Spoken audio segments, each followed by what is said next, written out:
The following lesson is linked to Learning Outcome 2, Reading and Viewing. It addresses the assessment standard that requires learners to explore and explain key features of texts and how they contribute to meaning in visual, audio, and multimedia texts. Learners should be able to recognize the use of visual, audio, and audiovisual techniques, such as the use of color, dialogue, music, sound, lighting, editing, framing, styles of shot, camera techniques, foregrounding, and backgrounding.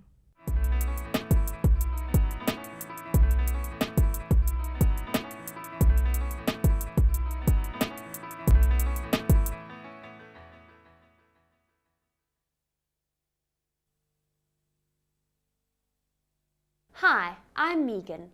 In this series of lessons, we're learning about different techniques that are used to make films.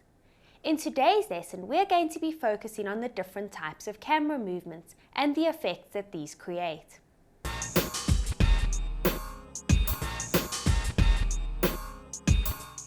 By the end of this lesson, you will be able to identify different movements that are made by a camera and comment on the effects of these movements.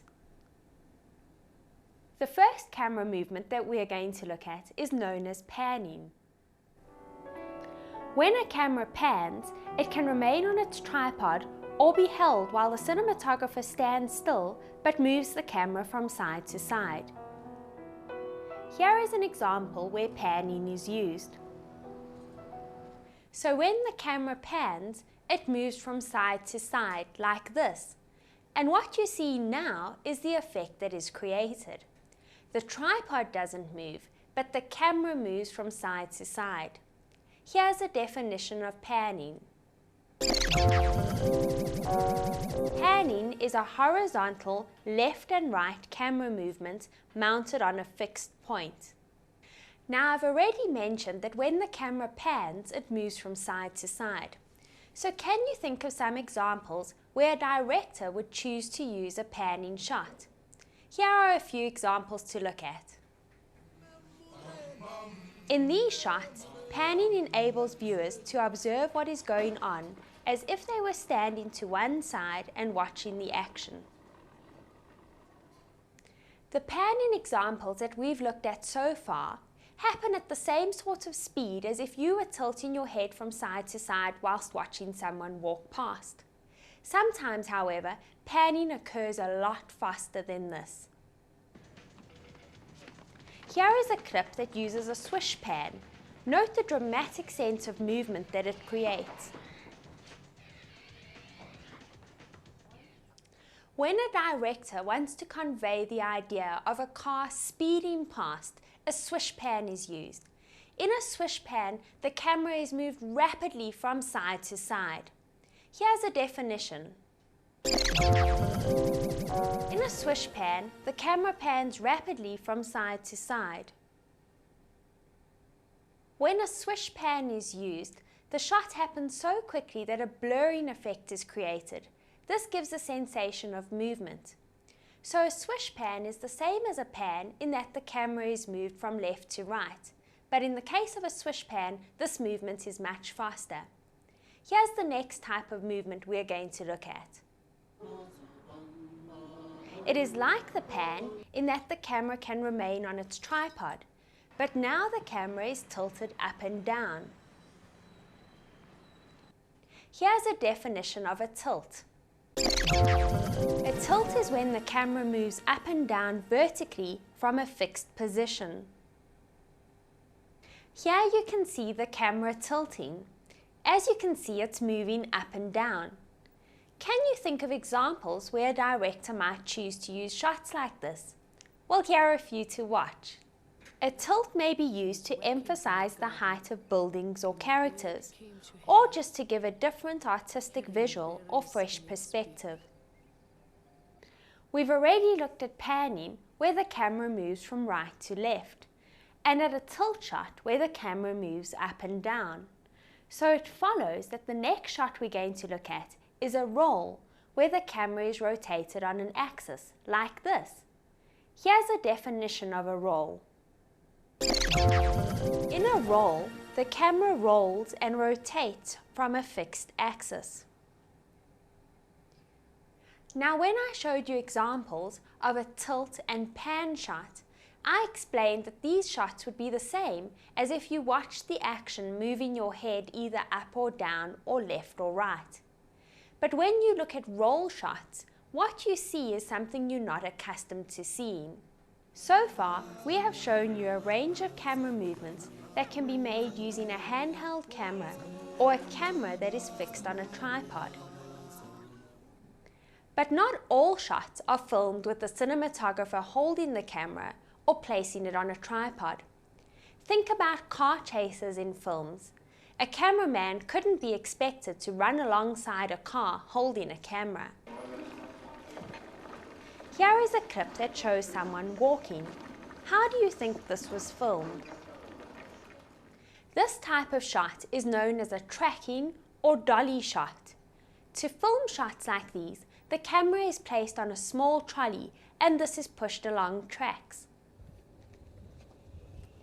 The name tracking shot comes from the tracks that the camera is mounted on. Or it is called a dolly shot because the trolley that the camera is placed on is called a dolly. So let's define this type of shot. In a tracking or dolly shot, the camera is mounted on a dolly and follows the subject along tracks. Here are some examples of tracking shots. Often tracking or dolly shots are used when characters are walking or driving to create the effect that the viewer is following the characters.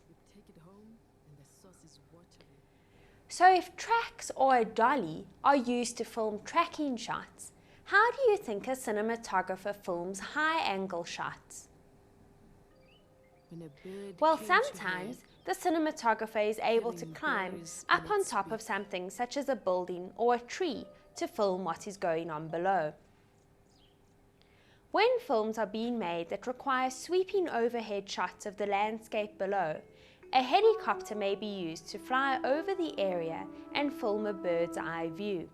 Another frequently used shot involves the camera being placed on a crane that can be moved around to film the action from the required angle. Here's a definition of a crane shot. In a crane shot, the camera is positioned on a crane that can be moved about above the subject. A crane shot is used to create a sense of movement or drama by showing the action from an unusual point of view. Sometimes a handheld camera is used to create a free-flowing motion. Here's another definition. Free-floating camera shots are filmed with a handheld camera. In films shot with a handheld camera, the movement is more fluid and has a natural feel. Let's look at some examples. Note how this clip appears to be quite natural. Normally, professionally made films focus on trying to look as slick and professional as possible. But sometimes, cinematographers deliberately use a handheld camera, either to try and make it look as if the footage was shot on a handheld video camera, or perhaps to create a horrific or scary effect. You might have heard of the film called The Blair Witch Project. Parts of this film were filmed using handheld cameras. The idea was to create the effect that the footage had been shot by people using handheld video cameras, who then mysteriously disappeared in the woods.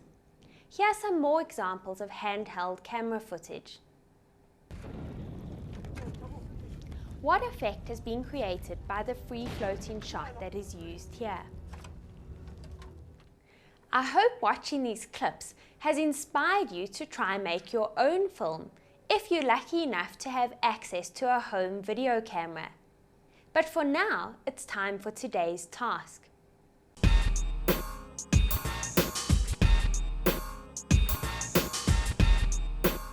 Watch this short film clip.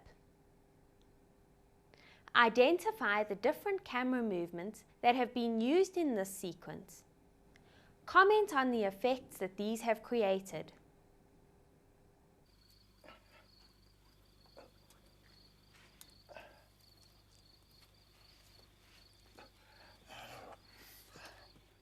Look out for these different camera movements when you're watching films.